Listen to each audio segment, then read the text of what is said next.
Estimados alumnos, me presento como profesor de la materia Historia y Teoría de la Traducción. En esta clase mencionaremos algunos de los conceptos clave que nos permitirán desarrollar las ideas que veremos en el desarrollo de la materia. La materia constará de dos módulos.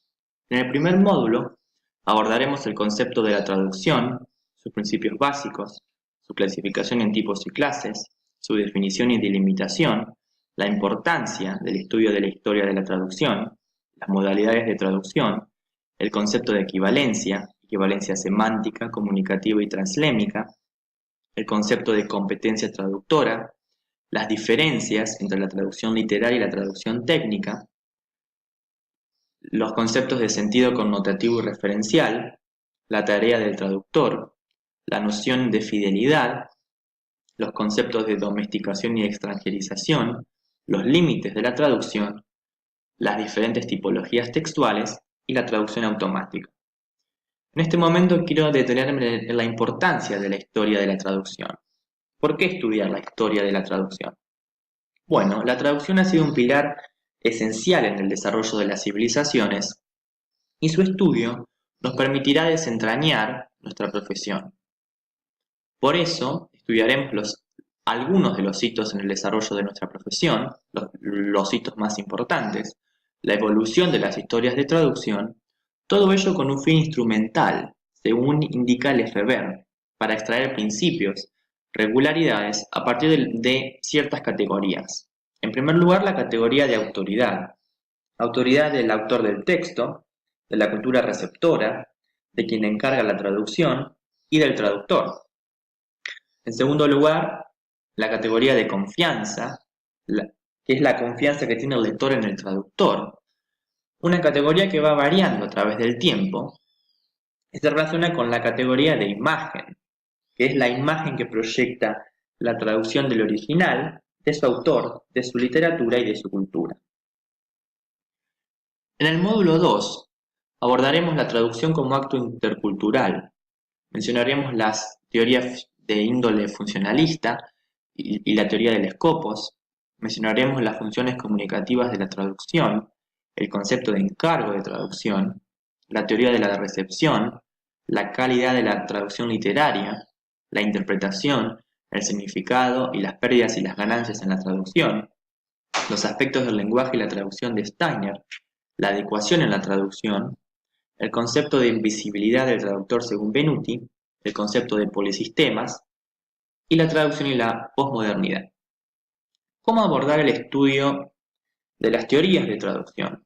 Bueno, a los efectos del análisis y del estudio podemos mencionar cuatro tipos de teorías. Las teorías de equivalencia, las teorías funcionales, las teorías culturales y las teorías de sistemas. Dentro de las teorías de equivalencia podemos mencionar la de Nida, un lingüista y traductólogo estadounidense, que parte de la premisa de que no puede existir una correspondencia absoluta entre los idiomas. Y por ello, como traductores, debemos encontrar equivalencias de dos tipos. En primer lugar, la equivalencia formal, que se orienta al texto fuente, tanto en contenido como en forma, o la equivalencia dinámica, que se orienta al texto meta, y tiene en cuenta al lector y a la cultura meta.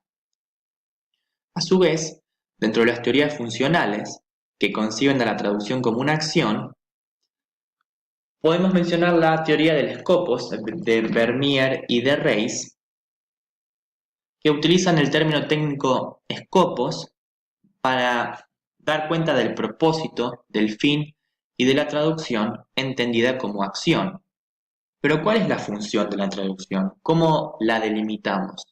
Bueno, para ello debemos tener en cuenta tres ejes. El encargo, que es un conjunto de instrucciones, de pautas y de lineamientos que establece un cliente, al traductor. El traductor, entendido como el experto de traducción, que debe delimitar, interpretar, desentrañar ese encargo para establecer una forma adecuada de traducción de un texto fuente para ese propósito, fin y función específica. Es decir, que un texto fuente no tiene una única forma de traducirse, sino que puede traducirse de diferentes maneras a la luz del encargo de traducción que realiza un cliente. Dentro de las teorías culturales que abordan aspectos interculturales de la traducción, podemos mencionar la teoría de Venuti, que observa que en la cultura estadounidense las traducciones al inglés proyectan cierta invisibilidad del traductor, porque son fluidas, naturales, de fácil lectura, y proyectan una ilusión de transparencia y claridad.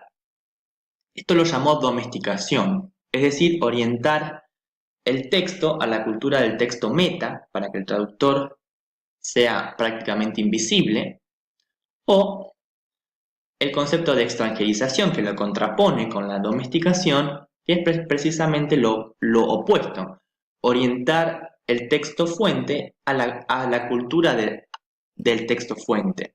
Es decir, no domesticarlo, sino mantener su extranjerización, sus características extranjeras, diferentes, para contraponerlo con la cultura meta.